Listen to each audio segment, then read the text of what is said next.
Bonjour Jean-Philippe, alors quand est-ce que tu as commencé l'art? Alors j'ai commencé chez moi tout bêtement, il y a 8 ans de ça, 8-9 ans, pour m'amuser. Tout simplement passer le temps, trouver un hobby. J'ai toujours bricolé, j'ai toujours fait des choses plus ou moins belles, on va dire. J'ai commencé par du dessin et puis après, en apprenant à souder pour des objets, disons, nécessaires, tables, chaises, je me suis pris de passion et j'ai glissé tout doucement vers l'art en faisant des oiseaux très imagés au début et puis petit à petit, on est rentré un peu plus en détail. Ton inspiration se déclenche comment? Alors je ne travaille, la particularité c'est que je ne travaille qu'avec des matériaux usés, récupérés. Je ne suis pas forgeron, je n'ai pas l'art de transformer la matière, donc je ne fais que l'assemblage. Et ça me rappelle un peu quand j'étais gosse aussi, avec les Lego. C'est des pièces déjà faites et on les monte les unes sur les autres et puis on s'amuse et on rentre dans l'imaginaire. Pour toi l'imaginaire c'est quoi? C'est laisser aller, donner libre cours à ce qu'on a envie de faire. Quand je rentre dans l'atelier, j'ai pas forcément une idée, j'ai plein d'idées, mais c'est surtout la pièce que je vais trouver qui va me rappeler la partie de quelque chose, que ce soit un objet ou un animal. Et de cette partie-là, je vais monter ma sculpture. Et l'imaginaire ça t'apporte quoi dans ton quotidien? Ça m'apporte que quand je suis dedans, ma femme est obligée de venir me chercher pour manger parce que j'y passerai des heures, je m'évade. Je suis dans ma bulle, mon monde, et il n'y a que ça qui compte, qui fait avancer. Quel est ton vecteur de l'imaginaire? Alors là, on va dire que c'est principalement dans ce que je fais, c'est ce qui me passionne et puis ce que j'ai eu dans l'adolescence. Voilà, c'était les jeux de rôle, l'heroic fantasy, ce genre de choses. Donc les animaux imaginaires, de suite, ça coule de source, disons. Et puis, le vecteur principal, voilà, c'est de créer quelque chose déjà qui me plaît, qui me satisfasse. Et ensuite de pouvoir le faire partager. Et quand on arrive à toucher les gens, sans parler de vente ou autre chose, mais juste la discussion, et on le verra quand je présenterai mes œuvres, la discussion avec des gens qui ont travaillé avec des outils, qui reconnaissent les pièces que j'ai utilisées et qui me disent c'est exceptionnel parce que toute ma vie, moi, ça m'a servi à me nourrir et là, ça apporte autre chose. Qu'est-ce que tu penses de l'IA dans l'art? Alors je pense que pour l'instant, elle n'a pas beaucoup de concurrence avec moi, donc ça m'inquiète pas trop pour moi. Voilà, sauf si des robots commencent à faire ça, mais bon, je pense qu'on en est loin. J'espère en tout cas. L'IA, c'est une création de l'homme. Comme quoi, il y a création et création. Voilà, il y a l'artiste, et puis il y a, disons, je ne veux pas être péjoratif, parce que c'est vrai que la technologie peut amener beaucoup de choses de positives, mais l'ordinateur ne pourra jamais imaginer, ne pourra jamais exprimer des sentiments à travers quelque chose, que ce soit un dessin ou que ce soit de la sculpture, si jamais un jour ils arrivent à en faire. Mais voilà, c'est une série l'IA, c'est une série de données, de points, une programmation prédéfinie. Il n'y aura, je pense pas, de côté excentrique aussi de certains artistes qui font du bien. En parlant de pièces, moi je reconnais là un truc de vélo là, Oui. sur cette œuvre-là. Alors cette œuvre-là, c'est la plus grosse que j'ai réalisée. L'importance des pièces, c'est la place qu'elles ont. Je ne mets pas n'importe quoi n'importe où. Il faut qu'il y ait une symétrie. Il faut qu'il y ait une cohérence dans ce que je fais. Et pour ce samouraï, il faut savoir que je suis parti de cette pièce-là, ce soc de charrue, qui m'a fait penser à la visière d'un casque. Donc après, la difficulté, c'est un casque, il faut mettre une tête dessous. Et avec des outils agricoles et mécaniques, faire un visage, c'est quand même relativement difficile. J'y arriverai peut-être un jour, j'espère. Et donc je suis parti sur un masque de démon, comme les guerriers japonais, qui mettaient ça pour impressionner. Donc la tête a été conçue, et après il m'a fallu 1 an pour réunir toutes les pièces. Donc des couteaux de roto-faucheuse, des socs de charrue, un embrayage de voiture. Ça a tout déclenché sur la partie du torse, parce que c'est l'élément central, je l'ai voulu rond. Parce que le rond au Japon c'est quelque chose de parfait, de fini. Et après, tout le reste a découlé. Et donc la chaîne, on a la chaîne Le Pignon. Là, je l'ai voulu sur le katana pour faire quelque chose d'artistique. On a un trépan de forage ici. Et la lame, c'est un serre-joint de maçon qui a été déformé à force de taper dessus, qui m'a inspiré pour la courbe. Voilà. Donc là, c'est une vue artistique du sabre. Et comme les samouraïs en ont deux, j'en ai fait un, disons, qui ressemble plus à quelque chose de classique. Et tu comptes le temps de travail pour une œuvre, surtout pour celle-là, ou pas? Quand on aime, on compte pas. Tu sais, ça peut même faire penser à Iron Man. Hein. Alors on me l'a dit. Alors c'est une autre partie, disons, de mon adolescence aussi. Alors ça se retrouve peut-être là. Il y en a même qui m'ont dit la mâchoire avec les dents de Predator. On peut y retrouver aussi. Il faut chercher, Voilà. Mais ça dépend des références qu'on a, du vécu qu'on a, et de pouvoir trouver des choses chez d'autres personnes. Sans vraiment y avoir prêté attention, ça veut dire qu'on les a touchés, que ça les a inspirés aussi. Et à partir de là, je pense que le taf il est fait. Donc voilà, là on a des pièces qui sont un peu moins, disons, détaillées. Mais c'était surtout pour donner l'aspect et qu'on reconnaisse l'animal avec cette bouille un petit peu écrasée, le dogue français, le petit corps bien potelé. Donc un amortisseur de voiture, j'ai trouvé ça génial. Parce que c'est bien rond, c'est bien... voilà, c'est peut-être un peu plus brut, voilà, mais les gens le reconnaissent sans lire l'étiquette, donc je suis quand même assez content. Et puis tout le monde le trouve marrant. Et c'était un petit peu l'objectif aussi de ne pas faire de la sculpture vraiment sérieuse. Le dragon, donc celui-ci, voilà, quelques heures de travail aussi, pendant quelques jours, pour pas dire quelques mois. La difficulté ici, ça a été de faire les emboîtements, parce que tout ce que j'utilise c'est assez lourd. Alors celle-là j'ai pas le poids en tête, mais pour aider le samouraï il fait 115 kg. Donc je suis pas Hercule, il faut que je puisse les démonter. Du coup celle-là est démontable en 5 parties. Et le défi ça a été à l'emboîtement ici, que le poids de l'avant passe à l'arrière et le poids de l'arrière à l'avant, pour que quand ça s'emboîte, ce soit tout simplement la gravité et les forces qui fassent que il est stable et il tient bien.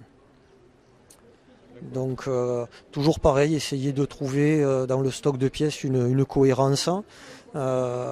Et c'est difficile à trouver parce que quand on part uniquement de ce cliquet de sangle en se disant on va faire la gueule d'un animal, trouver le reste et arriver au résultat final, c'est difficile. Quand on est à peu près là, il faut déjà qu'on passe à l'emboîtement ici et comment on va finir l'animal. Donc il faut avoir toutes les pièces en tête, savoir comment elles vont s'emboîter, être sûr d'avoir le nombre qu'il faut, parce qu'on ne peut pas s'arrêter au milieu et continuer à faire autre chose avec d'autres matériaux. Il faut un équilibre et un mouvement assez esthétique. Mais tu fais des plans avant ou un dessin? Non, les plans et dessins, ça m'a limité, parce que j'ai plein d'idées, donc je les ai couchées sur le papier, mais j'arrivais pas à trouver la pièce qui collait au dessin. Donc du coup, j'avançais plus, j'arrivais plus à laisser libre cours à l'imagination. Et l'imaginaire aussi, c'est ça, c'est d'arriver avec, disons, une feuille blanche ou pour moi un établi vierge, de mettre des choses dessus, et puis que à la fin de quelques jours, quelques semaines, quelques mois ou quelques années, quelque chose sorte et qu'on soit assez satisfait pour pouvoir l'exposer et le partager. Et par rapport à toutes les pièces qui sont dans une œuvre, tu trouves ça où?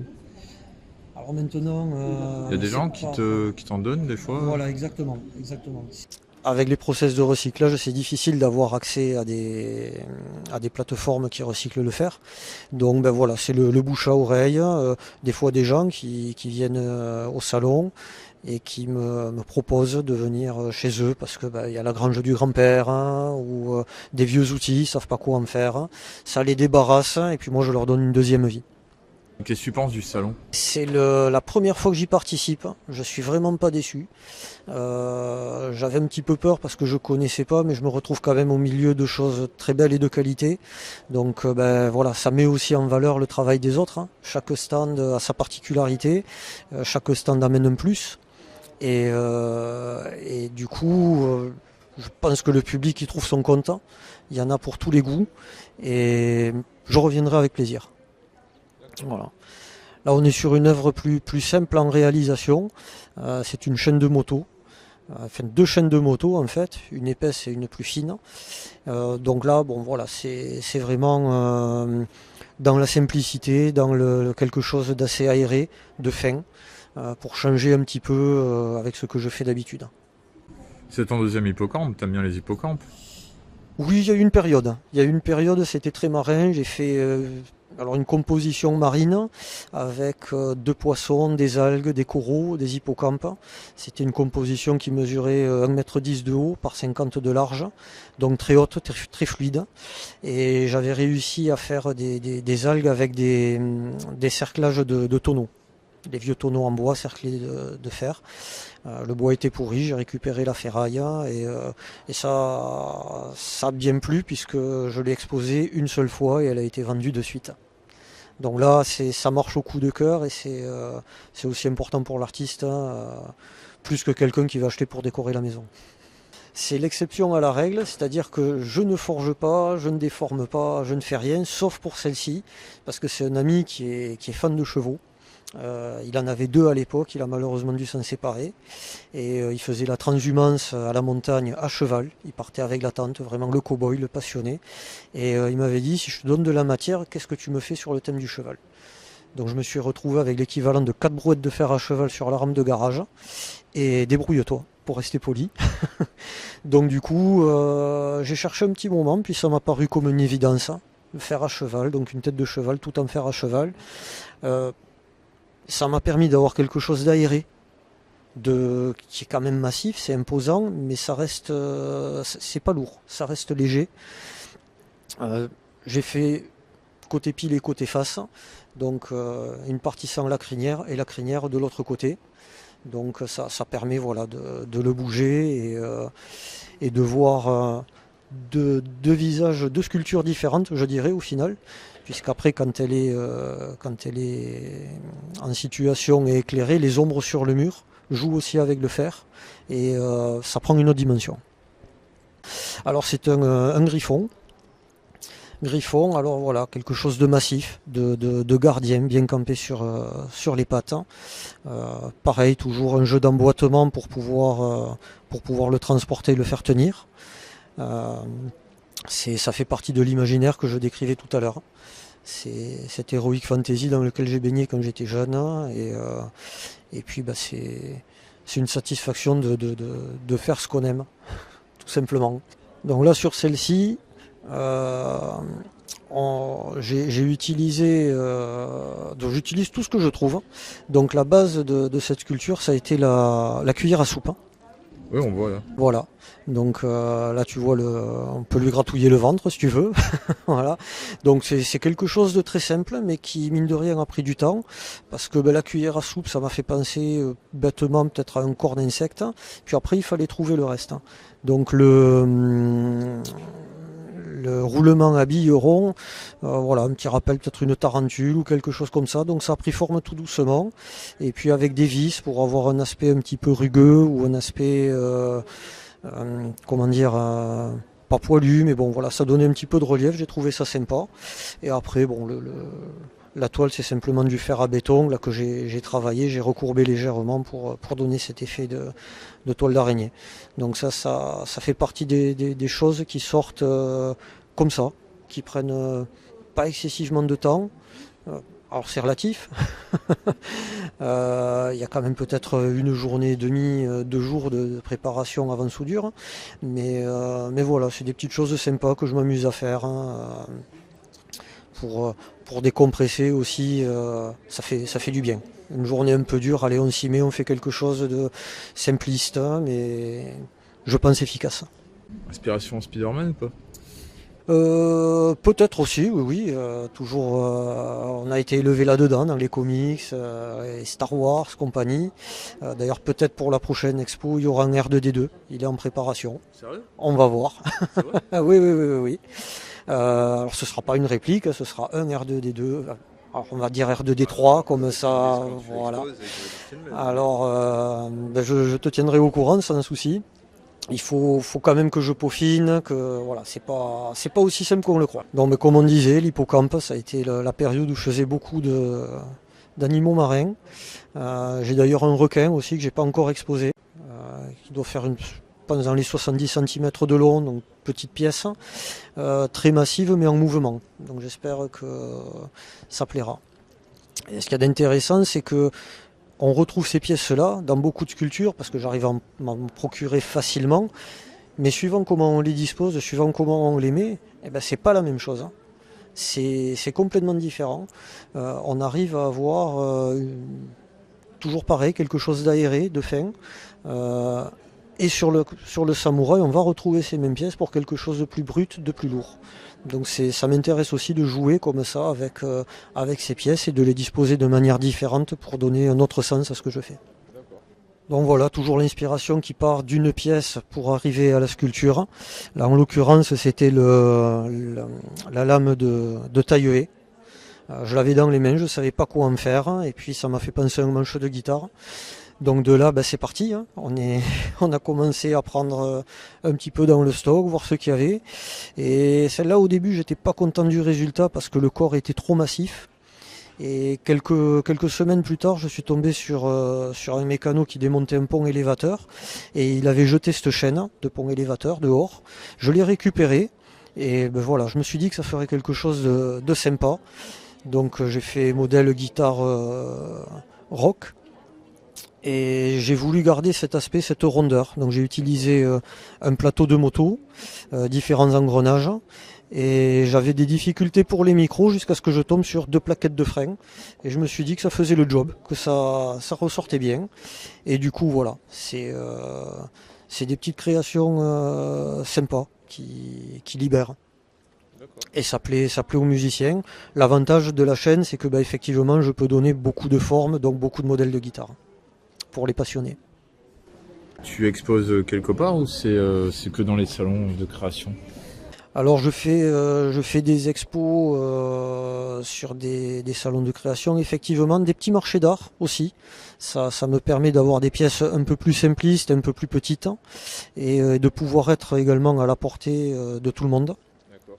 Et après je fais des expositions, j'ai fait des expositions dans une galerie à Barcelone, et là j'ai actuellement une pièce. Et après voilà, des expositions locales essentiellement, puisque c'est une passion, donc je ne peux pas y consacrer le temps qu'il faudrait et le temps que je voudrais. Où est-ce qu'on peut te suivre sur les réseaux? Je suis sur Instagram, sur Facebook, JP66, Sculpture Métallique. Je l'alimente assez régulièrement, mais pas trop, parce que le défaut que je trouve, c'est que les gens voient les sculptures et souvent passent à côté de mon stand en se disant « Ah ben oui, on l'a vu sur le site », et ça casse le dialogue. Voilà, donc je préfère qu'il y ait toujours de la nouveauté, toujours de la découverte. Et ceux qui vont venir te voir dans les galeries hautes, allez parler à JP. Voilà, c'est plus sympa. Quel message aurais-tu à dire aux jeunes et moins jeunes qui veulent se lancer dans la création de l'art, mais qui ont peur du regard des autres? Il faut se faire plaisir, tout simplement. Moi, ça a commencé comme ça. C'est mon épouse, ma famille qui m'a poussé, les amis. Mais bon, c'est toujours pareil. Les amis, ils sont gentils, ils sont sympas. Ils vont dire « Ah, t'as fait de la merde, il faut pas y aller ». Donc, on ne les croit pas. Mais il faut oser. Il faut oser et forcément, on trouvera quelqu'un qu'on va toucher et qui va aimer ce qu'on fait. Donc, il ne faut pas hésiter. D'accord, écoute, je te remercie beaucoup. Merci à toi. Et puis à une prochaine. À très bientôt.